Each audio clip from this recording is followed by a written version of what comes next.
Hey everyone, welcome back to Lead Codes in Java. So today we are going to solve valid anagram, a very classic string problem which focuses on using a new pattern as frequency counter. Okay, let, before beginning the pattern, we'll just study the question. So as mentioned, it's very simple. We are given with the two strings named S and T.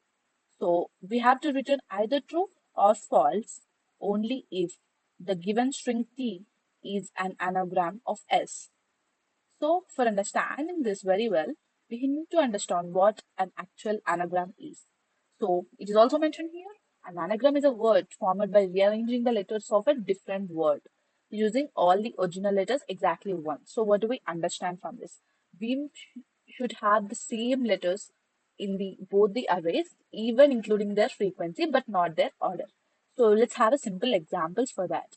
Here we may have two different words to spell, but when we count with the frequency of the each alphabet repeated in both the strings, we have equal number of alphabets. So here simply we written as 2. But what happened here is R and A have one frequency in both the strings, but we don't have any T character in the T string and C character in the S string, so automatically we'll be returning false.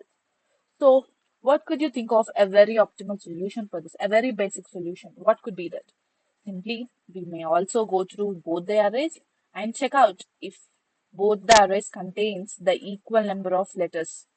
So, but what if I could say we can just solve it using a fixed size array of length 26. Why 26? Number of alphabet it is. So A to Z.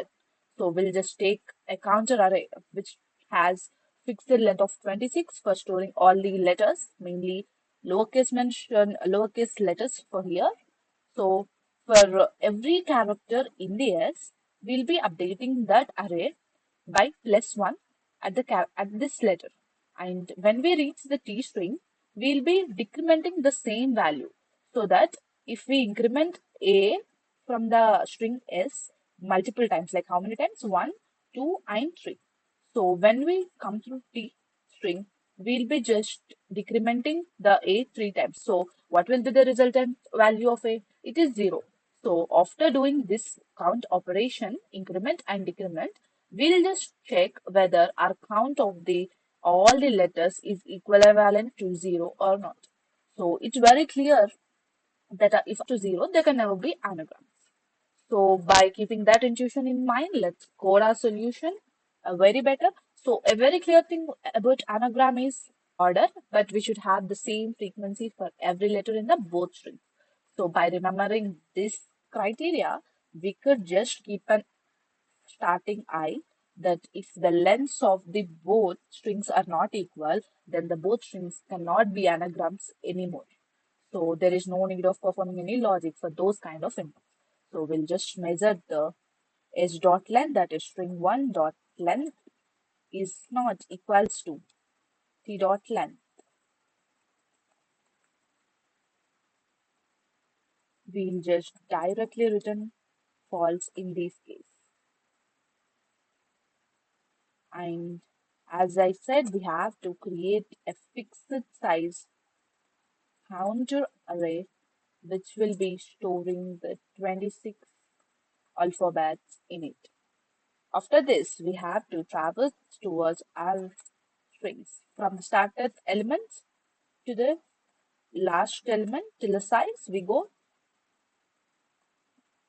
So what we have to go as per our logic, we'll be incrementing our count, we'll be decrementing our count. But when we are going to increment and when we are going to decrement is what here the actual logic is. So when we encounter a character at I from a string, we'll be just incrementing this, and whenever we see a caret I from T string, we'll just decrementing it. It's very simple. We'll be decrementing and we'll be incrementing the array. So after the operation, we'll just simply check for int.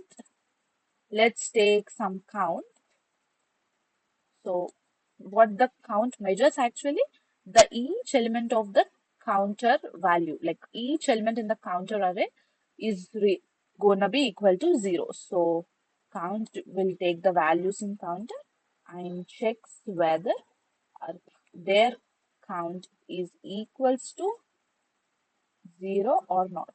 So we are writing condition for what if they are not equals to 0? It's simple, we'll be writing false. But what if they are 0? Like all the elements from the counter array are having a frequency of 0, then we can simply return true. That means they are anagrams. So let's just get a quick, yeah, it is accepted. That was just a spelling error. Yeah, so be conscious about what you write. So it is very important in interviews also to write the understandable and clean code. Like you'll be using the variable names very strictly with the required variable name only, not I, J, K, L in that way. So yeah, this is accepted. And yeah, this is what our question is. So if you are the one who is preparing for interviews, or you are the beginner who is really interested in learning data structures and cracking a high-tech company, so, yes, this channel is for you. We here not grinding the number of or hundreds of questions in lead code or any other platforms. We'll just focusing on mostly asked patterns from data structures and keeping most focused questions first. So let's check out our channel and give it a subscribe and a bell notification on, and we'll be uploading more videos on each of the pattern. So keep subscribed. Thank you for watching.